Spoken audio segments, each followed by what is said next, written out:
Hello, and welcome to my channel Ielts Listening. Let's start with one of the best practice tests for improving listening skills. Two people organizing a going-away party for a mutual friend. First, you have some time to look at questions 1 to 4.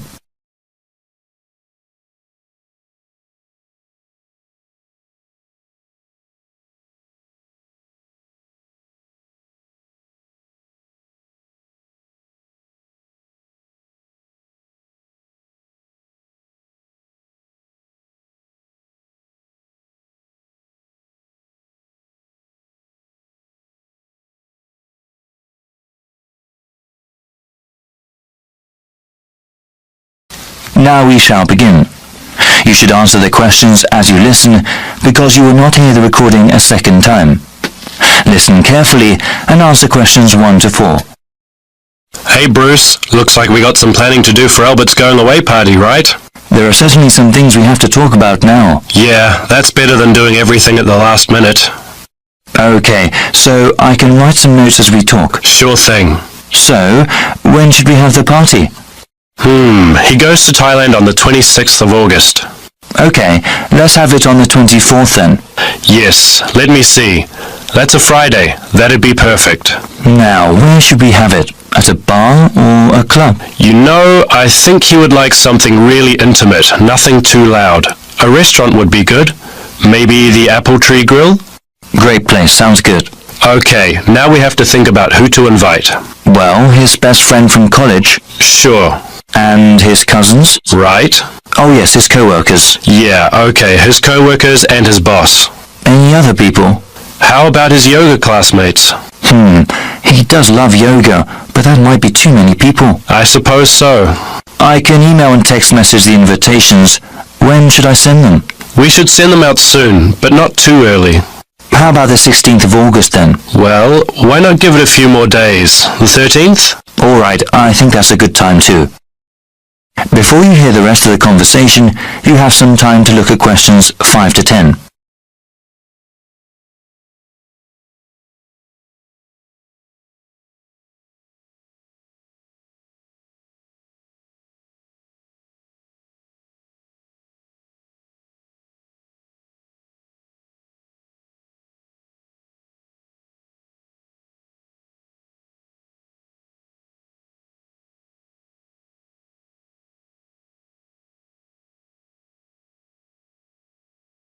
Now listen and answer questions 5 to 10.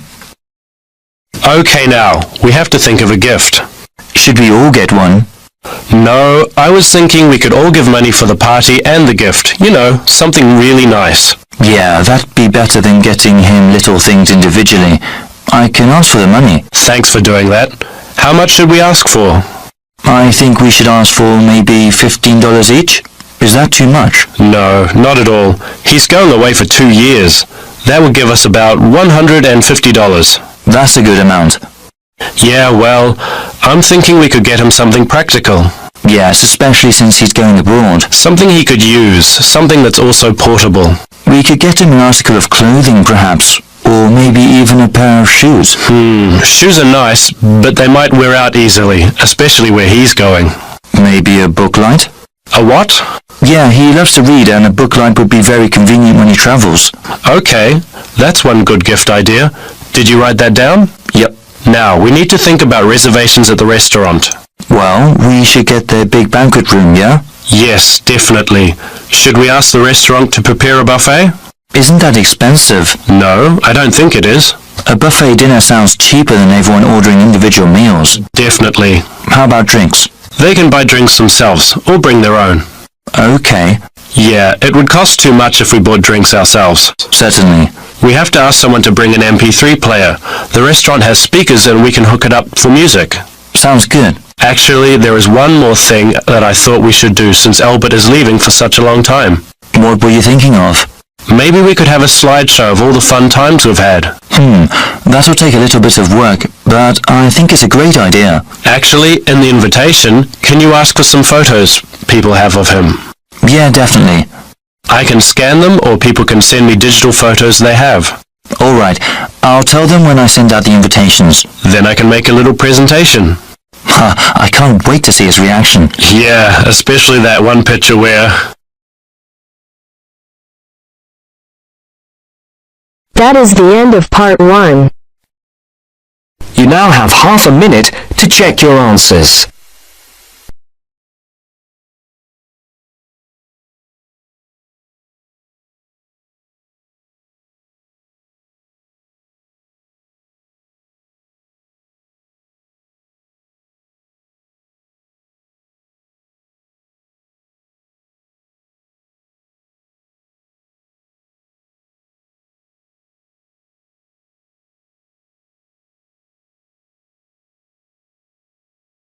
Now turn to Section 2. Section 2. You'll hear an orientation given to new students about technology services on campus. First, you have some time to look at questions 11 to 15.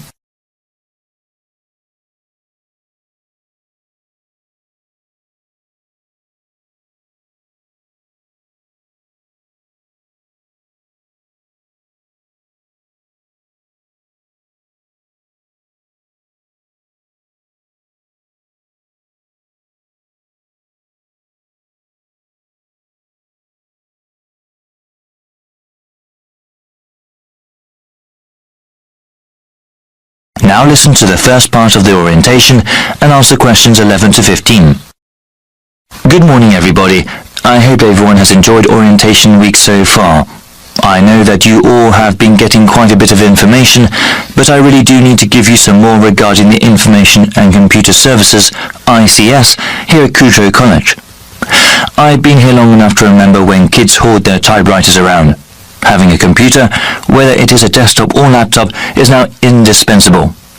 They are so necessary, in fact, that our school is willing to help students with financial aid if they need it in order to purchase a computer. If you want to know how the school can help you get a computer, please visit our website or the ICS Center. Though we coordinate the One Student, One Computer program, our main task at ICS is to help students deal with any technical issues that they have. We have a help desk where students can call in and ask about any computer problems they have. At this time of the school year, the help desk assists students with connecting computers to the school network. Included in your orientation packets are instructions on how to do so. As you can see, the instructions for connecting a Windows-based PC is much more complicated than for an Apple computer. We actually recommend the latter because it is good for students to focus on their work, not on solving problems that come from the computer's operating system. If you call the help desk, you can also get help with things like connecting your printer. Best of all, if your computer is having major problems, you can bring it in and get it serviced. Before you hear the rest of the orientation, you have some time to look at questions 16 to 20.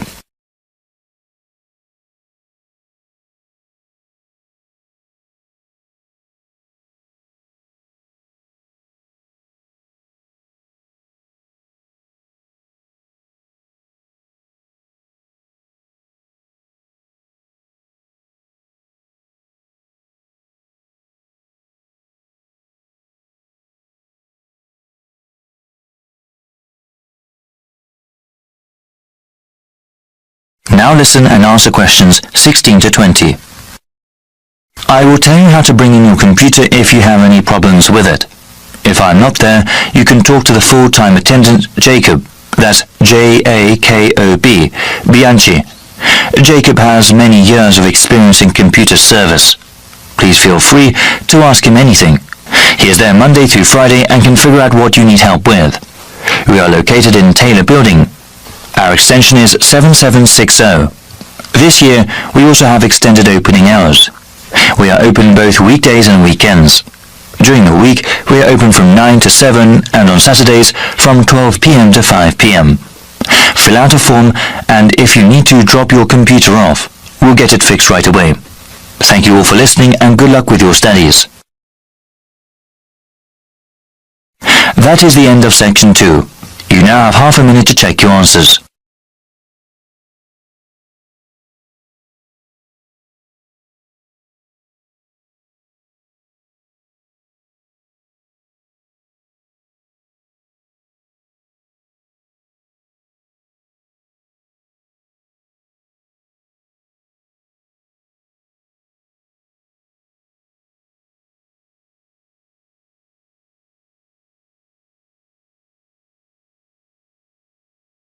now turns to Part 3. Part 3. You're going to hear an explanation of how a school chancellor will be chosen. The chairman is explaining the process to two students, Sarah and Arnold. First, you have some time to look at questions 21 to 25.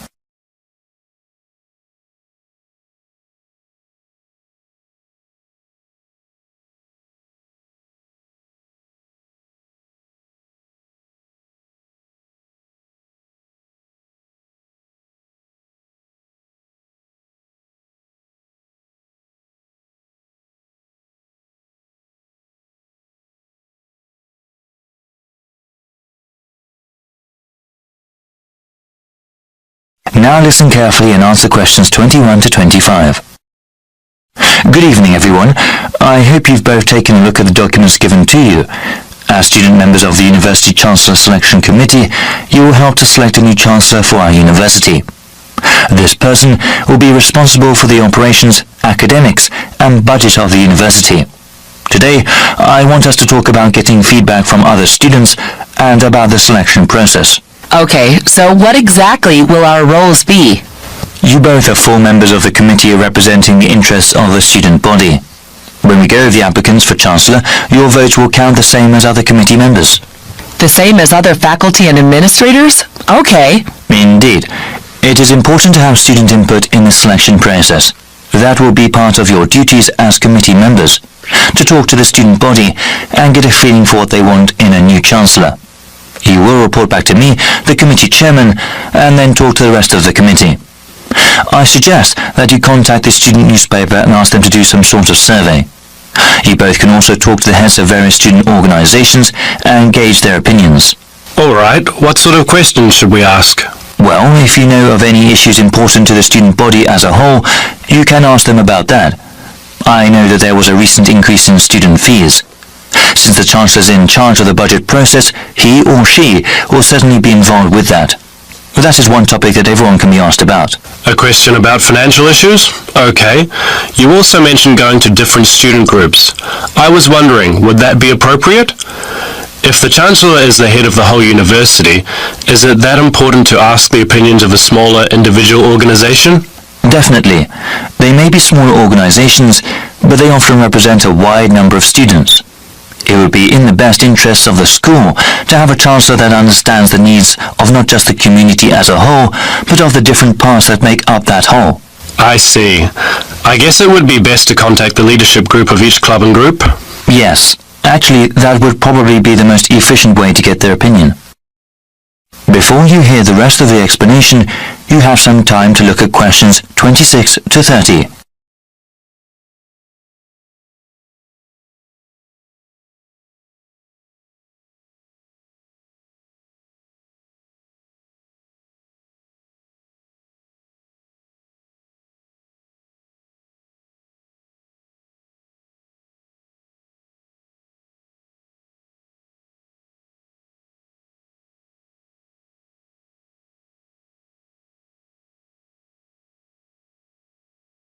Now listen and answer questions 26 to 30. After you get a feel for what the student body thinks, I would like you to create a report for me. As chairman, I am responsible for making sure the different views of the students, faculty, and the administration are heard. So what happens after we submit our report to the rest of the committee? We'll start with the rest of the selection procedures. We have an open process, meaning anyone who wants to can apply to be Chancellor. That way, we will have the widest available pool to choose from. Of course, the first step will be to narrow down the field of applicants. Looking at their background and work experience, we will end up with 15 candidates. There will be further background checks on the remaining candidates. These checks include talking to the references a candidate has listed, as well as asking about them at any previous institution they may have worked at. This is quite a rigorous process, isn't it? It has to be. The Chancellor represents the university, so we need the best qualified person. After the background checks, we will contact candidates and ask them to come in for an interview before the committee. I remember hearing that we'll also be sitting in on those interviews. It'll be difficult to think of good questions to ask all those candidates. Well, I think the committee as a whole will do that. Okay. That sounds like the best way. Yes, it's quite a rigorous interview process. Each candidate will have to come in a second time. The final 5 candidates will then be asked to come in a third time and actually interact with some of the community members here. After the committee chooses the finalist, that one name will be sent to the Board of Trustees to be approved. They will also go over the candidate's material before having an up or down vote on him or her. Then that person becomes the chancellor of the university? It is good to have so many people working together on this. I'm sure we'll find a great chancellor. Yes, actually there are many interesting stories about past selection committees. That is the end of part 3. You now have half a minute to check your answers.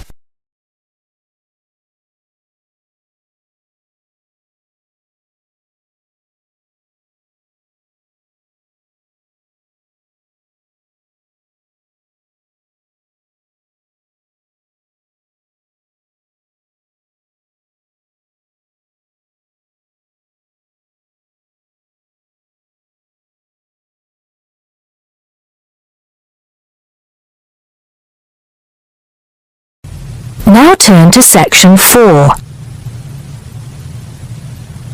Section 4. You'll hear a lecturer talking to students about languages. First, you have some time to look at questions 31 to 36.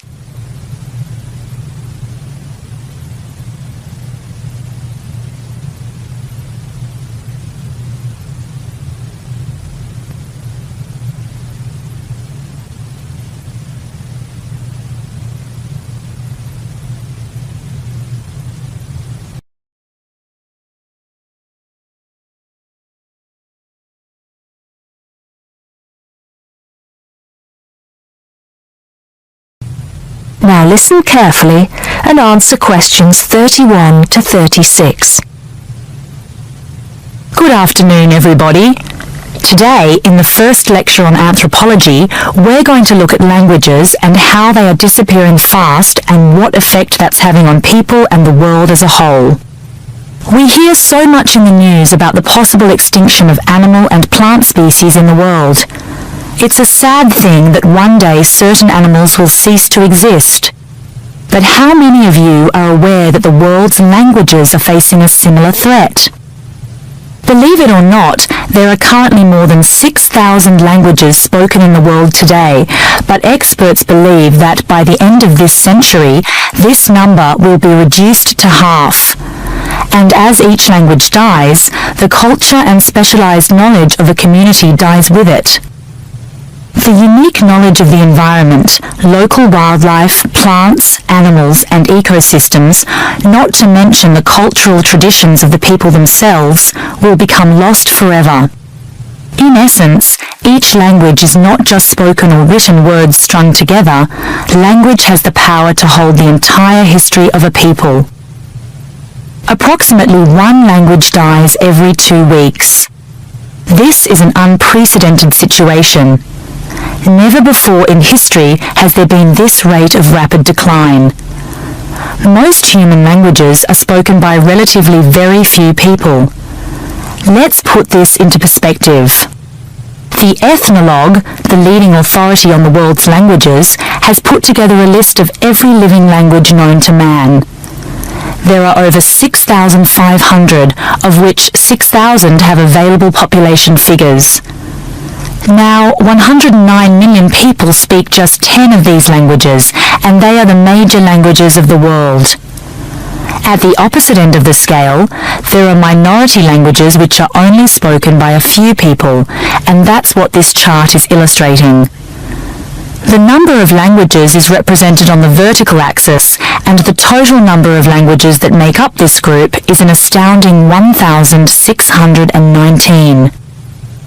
For each of these smaller language groups, the population range of speakers goes from 1 to 999.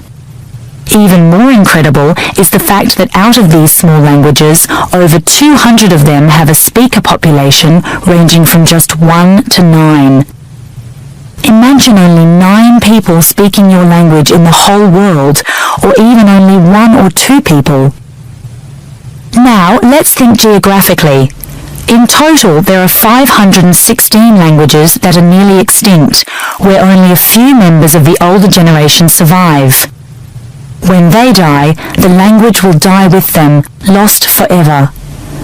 The majority of nearly extinct languages come from the Pacific and the Americas, making up 74%, followed by Asia at 15%. Europe has the smallest percentage of languages that are nearly extinct, only 2%. Before you hear the rest of the talk, you have some time to look at questions 37 to 40.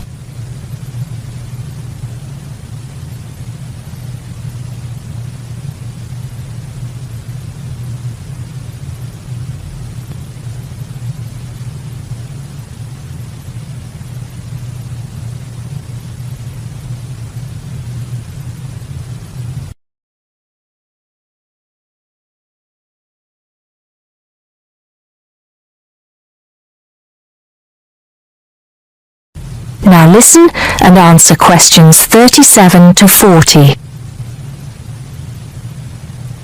Entire languages which have survived for centuries are disappearing as we speak. But why is this happening now? There are several reasons for a language's demise.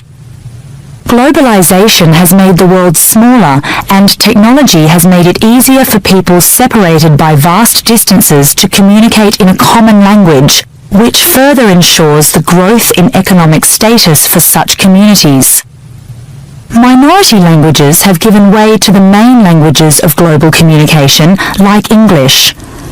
On a social level, speakers may feel the minority language to be old-fashioned and behind the times.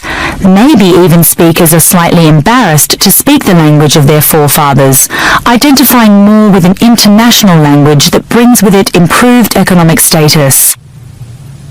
Now, some do argue that a reduction in the number of world languages is inevitable, and anything to ease communication between nations is a good thing, and granted, there is a point to be made there, but what are the long-term implications of this?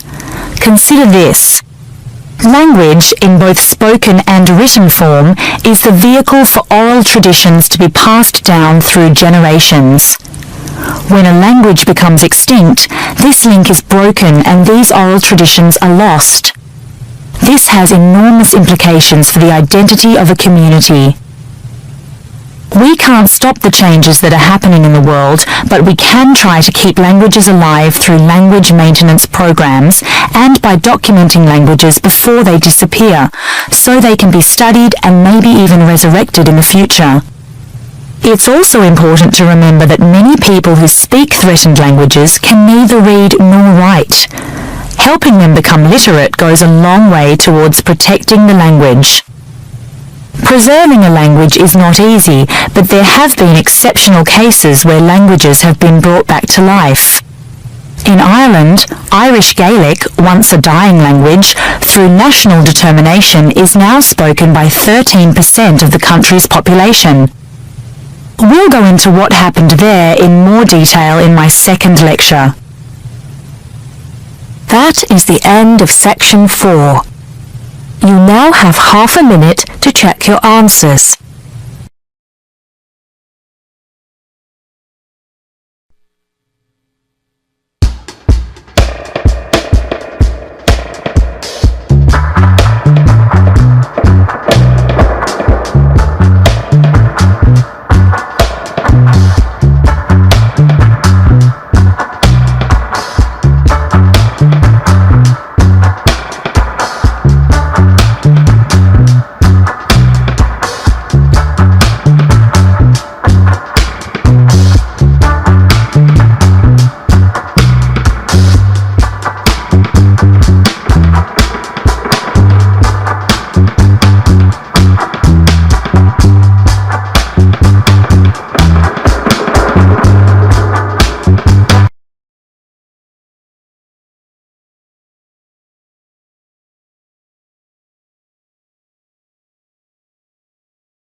Dear viewers, thank you for taking this listening test. Please let me know about your score in the comments section below. Keep on practicing. It's the only way to be successful. We are planning to upload more IELTS helpful videos. Please subscribe to our channel, IELTS Listening. Thank you.